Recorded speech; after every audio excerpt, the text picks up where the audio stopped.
Hey everyone, Mikey Chen here. Now here's a look at what's happening around the world. Michael Brown will be laid to rest today. The 18-year-old was fatally shot on August the 9th by a police officer while walking down the street in Ferguson, Missouri. His death has sparked days of violent protests in the St. Louis suburb. And if you missed it this weekend, a preliminary 6.0 magnitude earthquake rocked the San Francisco Bay Area early Sunday morning, damaging historical buildings and portions of major highways, rupturing gas lines and water mains, igniting fires and knocking out power to thousands of residents in the region. At least 170 people were injured in the quake and at least 6 critically.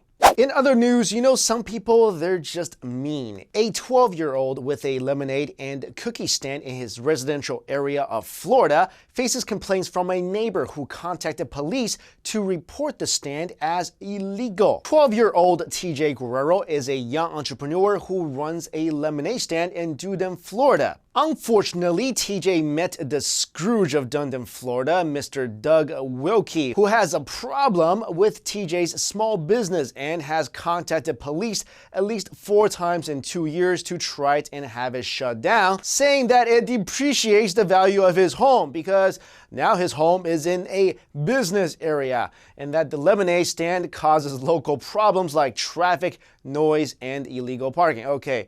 What? A kid sets up a lemonade stand in a residential area and now all of a sudden that neighborhood is a business area? Really? And also, traffic? Like I said, some people, they're just mean and grumpy and scroogey. Is that a word? Scroogey?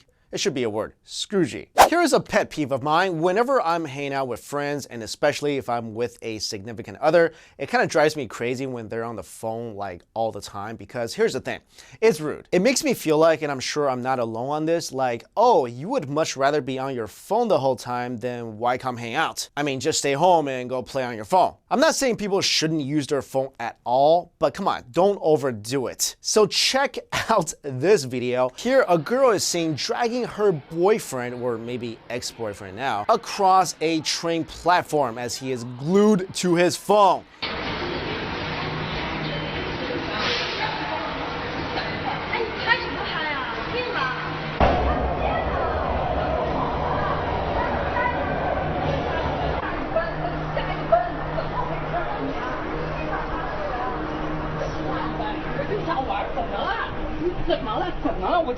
At the end of the video, you can hear the boyfriend cry out, What? I'm just playing a little bit on my phone." In images caught by fellow commuters, the woman can be seen becoming increasingly frustrated with her boyfriend before dragging him off his seat and out the doors of a Beijing subway train. Even as the man is dragged through the doors, his eyes remain fixed on his iPhone. At one point, she even presses her foot against his jaw to try and separate him from his smartphone, but he still refuses to drop it. Witnesses say the woman had been walking in front of her boyfriend, who was going so slow, he risked being left on the train. And then she just flipped out and tried to grab the phone off of him, and when that failed, she dragged him by force off one train and onto another train. The whole time she was shouting a lot and telling him to let go of the phone, which of course he does not. First of all, I've got to commend the boyfriend on his Kung Fu super death grip. I mean, look at this picture. Her foot is literally on his face,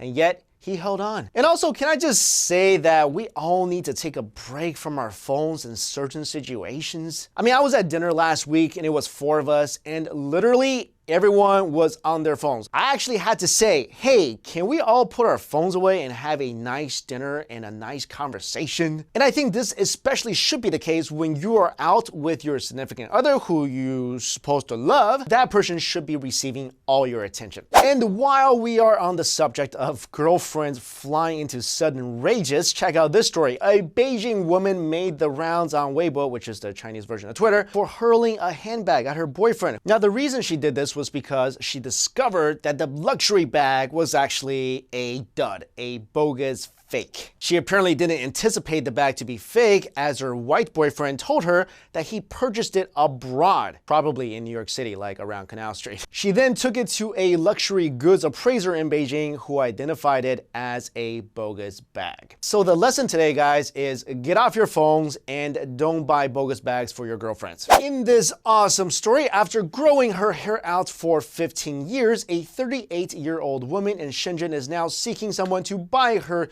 2-meter-long locks in hopes to donate all the money to a middle school in Ningxia, China. The lady, surnamed Xiao, has lived in Shenzhen for over 10 years. She's been growing her hair out for the past 15 years. She told reporters that she decided to put her hair up for auction online when she learned of the students' poor schooling environment in Ningxia City. The deadline for bids was today, and as of yesterday, the highest bid price was up to 10,000 yuan.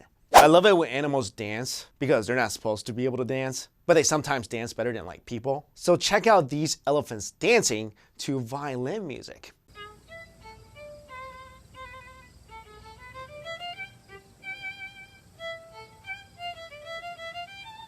Now I think they just inspired me to create a new dance move called the elephant.